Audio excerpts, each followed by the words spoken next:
Hey, thanks, everyone. We'll get started with Coach Blashill this morning. Start with questions in the room. Trav, you want to start us off? I got Blash, 4 wins with Bertuzzi in the lineup, 0-3 without him in the lineup. What's the difference on ice from a coaching standpoint from what you see? The big win with him? Well, I'll start by saying, we have 20 guys capable in those games to win the hockey game, and we didn't win the hockey game. So we obviously didn't execute well enough. So, you should be able to absorb the loss of a player and still be able to win hockey games. Certainly, Tyler's a big part of our team and a really good player. And the one thing that he is a lot of nights, and what makes him special is he's an engine for us. He gives us tons of energy, tons of puck battle wins. Drives our ability to win those pucks and play with the puck more. So, I like our lineup when he's in it, but that shouldn't preclude us from winning when he's not.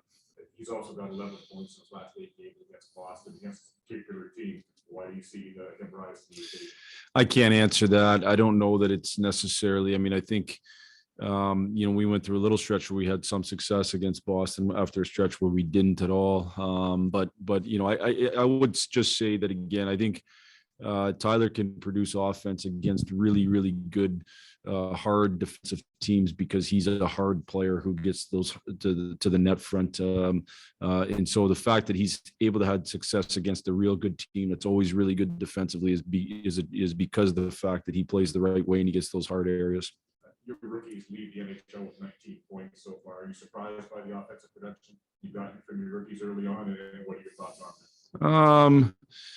You're saying the combined total is the most rookie points. Am I surprised by that? I haven't even thought about it. Number one. I would say that, in particular, Moritz and Raymond have had lots of opportunities. So that always adds to your point total if you're out on the power play a lot and things like that. And they're good players. So, but I haven't really thought about it. Blaine St. James. I do not anticipate Dylan being available tonight. And certainly one of your perspective, his privacy, we haven't seen him beyond the ice with the team since Saturday night. Has he been skating? It's the same exact comment that I had the other day.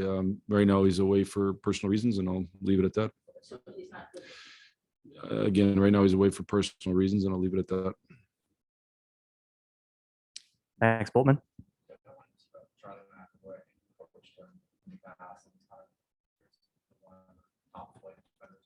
Mm-hmm. What's allowed him to do that? Are you surprised at all at how quickly that?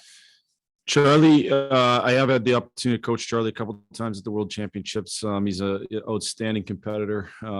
He's got great swagger, competitiveness.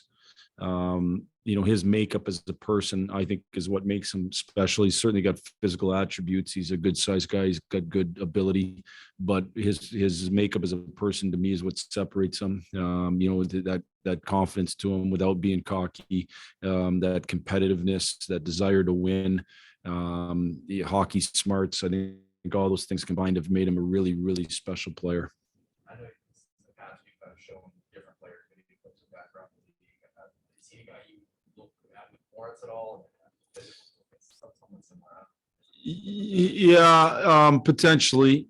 They have some similarities in a sense that they both have kind of that size and skill combination with I think both of them have a good swagger to them. Both of them can add toughness.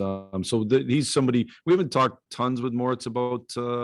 Some guys, I think it really helps. Some guys, I don't know that they need it necessarily, but that would be a comparable for sure. Yeah. Ted Colfin. What makes, every year you guys come in here, these guys are contender every year. What makes the culture here or something? They're tough every season. Well, for me, and they don't have this player now, but for me, you've had two the best centers with Bergeron and Krejci. Now with Bergeron and obviously other guys are filling in those spots. They've had really good center depth up the middle. That always helps your teams be really good. Marchand, Pasternak, and Bergeron have been one of the best lines in hockey. They've had a really good decor and great goaltending, so that's going to make it tough on most nights. And I think part of the one thing I would speak to hold everybody else too is extremely high, so I think it starts with the pieces they have and the character they have in their locker room has led to lots of winning, and they certainly been one of the most consistent organizations here over the last however many 10 years or whatever, and and deserve to be considered that for certain. And I think their coaching staff does an excellent job of preparing them. So it's a lot of things that they've done right, I think, to be a real tough opponent on an every night basis. Just a technique segue here. What does he need to do to maybe just the point total maybe hasn't been what you guys probably expected, I would think. I mean, what does he need to do? Or do you think he's getting the top? I think Suits is played pretty well. I think, point totals when you're a centerman who distributes a puck will be somewhat dependent on the amount that the wingers put goals in. Not that he can't score goals, he can. But that'll dictate it a little bit. He's spent some time on our power play, but not exclusively. I think that'll help dictate points. I think, when Fabs, Suits, and Zadina has been a line, it's been a line that has created chances. They haven't quite scored enough. So I'm not concerned with it. I think Suits has played pretty good hockey, and I've been happy with him as a addition to our team.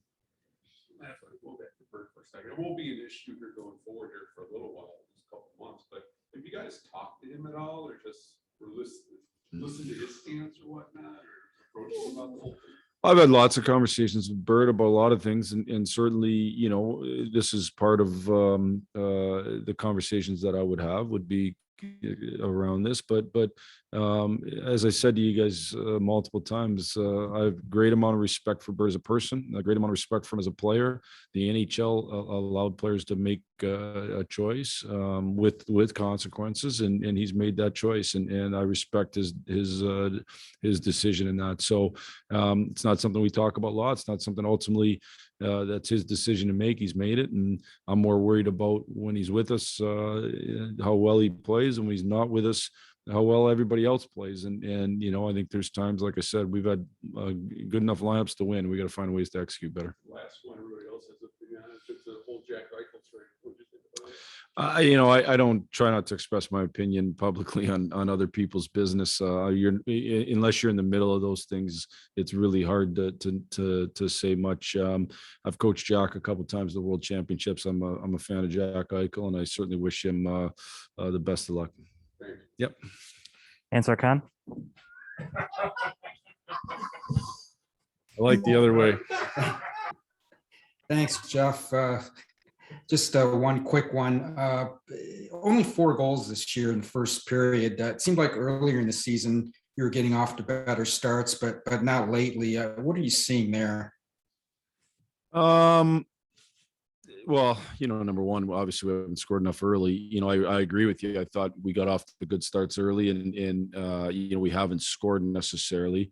Games are funny. Like, the first game in Montreal when we got kind of blown out, we had a great start and we didn't score. And then I think, momentum can change in some of those situations. So, we'll see. Again, is it, it's 10 games in. I think so. I think you said 4, so that's 6 games we haven't scored, in the first or whatever. So we gotta find ways to do it more. But I'll worry about that as we continue to move along. I can't sit here and say to you that I think we've been sleepwalking in the first period. I haven't seen that. I think we've been ready to play. With the exception of the last game in Montreal. I don't think we were ready for any of the 60 minutes that we played. But other than that, I think we've been ready to play. We've been ready to compete, and we haven't scored in the first. Thanks, Jeff. Yeah. That's it for us this morning. Thanks, everyone.